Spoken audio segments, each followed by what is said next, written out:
চুয়াডাঙ্গায় আমি প্রথম হাফেজ হওয়ার পরে যেদিন তারাবি পড়ালাম, চুয়াডাঙ্গা শহরের পাশে একজন ভালো আলেম ছিলেন, উনি পেছনে দাঁড়িয়ে আমার তেলাওয়াত ছিল সূরা ইউসুফের ওয়াকালা নিসওয়াতুন ফিল মাদিনাতি ইমরাতুল আজিজি, এই আয়াতের পরবর্তীতে নামাজ শেষ করার পরে বলছে, হাফেজ সাহেব দরজা এখনো খুলিনি।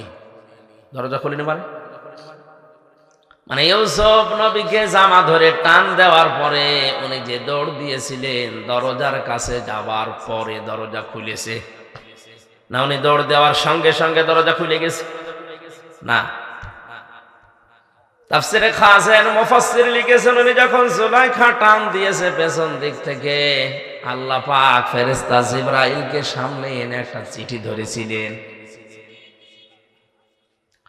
চিঠিটার ভেতরে লেখা ছিল, আমি তোমার মালিক বলছে তুমি কিন্তু জিনা করতে পারো না। ওয়ালাকাদ হাম্মাত বিহি ওয়া হাম্মা বিহা, আল্লাহ পাক বলেন জুলাইখা যেভাবে রাজি হয়ে গিয়েছিল জিনা করার জন্য, ইউসুফ নবীও কিন্তু ঝুঁকে পড়েছিলেন। ঠিক আছে অর্থ? না আপনি আলেম, হুজুর তো কিছু বলেন না, আপনার দোষ না, আপনি তো লাইনের লোক। এই যে হুজুর বসে আছে এত বড় পাগড়ি মাথায় দিয়ে, ঠিক আছে অর্থ? না না, অর্থ ঠিক না।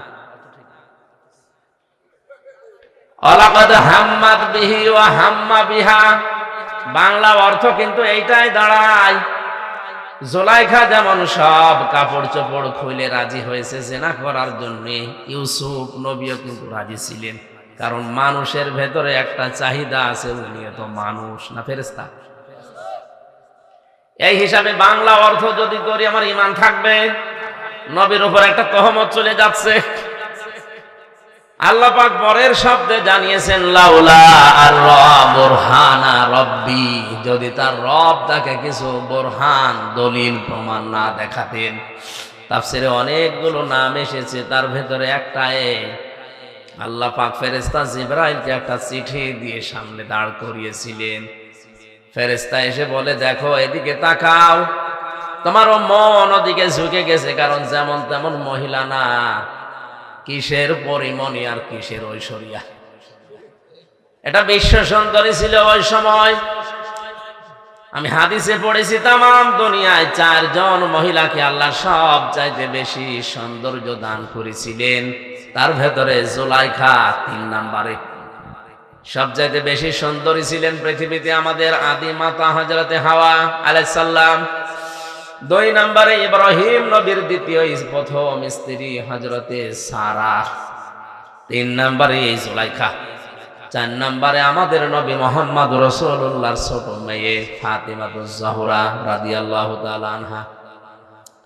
তামাম দুনিয়ায় এত সুন্দর করে আল্লাহর কাউকে বানাননি, কিয়ামত পর্যন্ত বানাবেন কিনা তাও জানি না। পুরুষের ভেতরে যে 2 জন মানুষের নাম আমরা জানি সবচাইতে সুন্দর ছিল, তার 1 নম্বরে আমাদের নবী মুহাম্মদ রাসূলুল্লাহ, 2 নম্বরে ছিলেন হযরত ইউসুফ। তাহলে পৃথিবীর শ্রেষ্ঠ সুন্দর সুন্দরী দাঁড়িয়ে আছে, যৌবনের চাহিদা আছে, সব কমপ্লিট, 10টা দরজায় তালা লাগানো।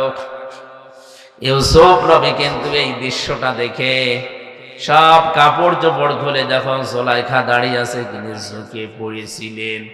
আল্লাহ প্রথমবার এইটাই দিয়েছে, ওয়ালাকাদ হাম্মাত বিহি ওয়া হাম্মা বিহা, একটা বিহি দেওয়া আছে আর একটা বিহা দেওয়া আছে, একটা পুরুষ একটা মহিলা।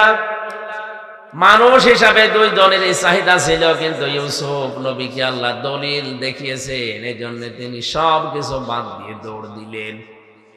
দরজার কাছে যখন যাচ্ছিলেন, মুফাসসির লিখেছেন ইউসুফ নবী ওই সময়ও কিন্তু ধারণা করে না যে দরজা খুলতে পারে, কারণ তিনি জানতেন যখনই আসেছি দরজাগুলো তালা লাগিয়েছে, 1টা 2টা না, 10টা দরজায় তালা লাগানো।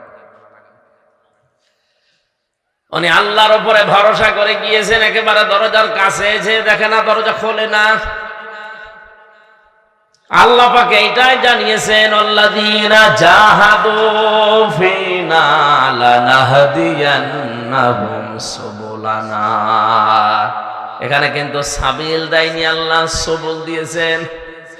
কোন মানুষ যদি আল্লাহর পথে চেষ্টা করে চলার জন্য সিদ্ধান্ত নিয়ে, মহান আল্লাহ তাকে হেদায়েতের রাস্তা দেখাতে হাজারো দরজা খুলে দেন। আপনি শুধু দাঁড়িয়ে যাবেন ঈমানের উপরে। এই কঠিন পরিস্থিতিতে, যৌবনের চরম মুহূর্তে, এত বড় পদস্খলন যেখানে হওয়ার কথা, টিকেছিলেন। আল্লাহ এইটা লক্ষ্য করেছিলেন যে এত কঠিন জায়গায় টিকে থাকা কত সহজ না, কারণ বানিয়েছে কে? ভেতরের অবস্থা জানে কে? এরপরে ইউসুফ নবী যে পরীক্ষায় পাশ করে দরজা পর্যন্ত এসেছে, আল্লাহ পাক বলেন এবার আমার কুদরত আমি দেখালাম। দরজার কাছে এসে উনি কয়েক সেকেন্ড দাঁড়িয়েও ছিলেন। পেছনের দিকে তাকিয়ে দেখে যে মহিলা পেছন থেকে টান দিয়েছিল জামা ছিঁড়ে তার হাতে এক টুকরা চলে গেছে, ধরতে পারে নাই। ইউসুফ নবী পেছনে ঘুরে সামনে ঘুরে দেখলেন দরজা খুলে গেছে। আপনি যদি টিকে থাকতে পারেন, সর্বশেষ যে জায়গায় আপনার রাস্তা শেষ, ওখান থেকে আমার আল্লাহর রহমত শুরু হয়। ইন্নাল্লাযীনা ক্বালু রাব্বুনাল্লাহু সুম্মা ইসতাকামু তাতানাজ্জালু আলাইহিমুল মালাইকা। আল্লাহ পাক বলেন, কোন মানুষ যখন বলে আল্লাহ তুমি আমার রব, এ কথা বলার পরে টিকে থাকতে পারে, দৃঢ় হতে পারে, সিদ্ধান্ত নিয়ে অটল থাকতে পারবে। পৃথিবী একদিকে কিন্তু আমার রব একদিকে, এই মনে করে যারা ঈমানের উপরে থাকতে পারে, তাতানাজ্জালু আলাইহিমুল মালাইকা, তাদের বিপদে আপদে আমি আল্লাহ ফেরেশতা নাযিল করে সাহায্য করি। দিনাজপুরবাসী কোরআনের এই আয়াতের দিকে তাকান।